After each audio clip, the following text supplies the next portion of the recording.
दादांचं आणि माझं नातं असं आहे, सख्खा नसेल तरी माझा पक्का भाऊ आहे.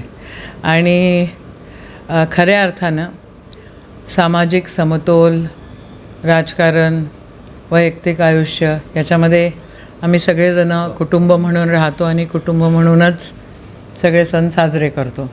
पण ह्यावेळेसची दिवाळी अतिशय शांत दिवाळी होती. यावेळेसच्या दिवाळीला आम्ही तर एकही फटाका फोडला नाही, फोडण्यासारखी परिस्थिती नाही. आणि मी प्रण केलेलं आहे की मी आयुष्यात कधीही फटाके फोडणार नाही. याला काय म्हणजे इतकं पोल्युशन होतं, सगळं होतं. पण त्याच्याही पलीकडे यावर्षी तर सोयाबीनचा एवढा वांदा झाला शेतकऱ्यांची. म्हणजे तुम्ही जर ग्रामीण भागात गेलात गावांमध्ये तर खूप शांत शांत दिवाळी होती.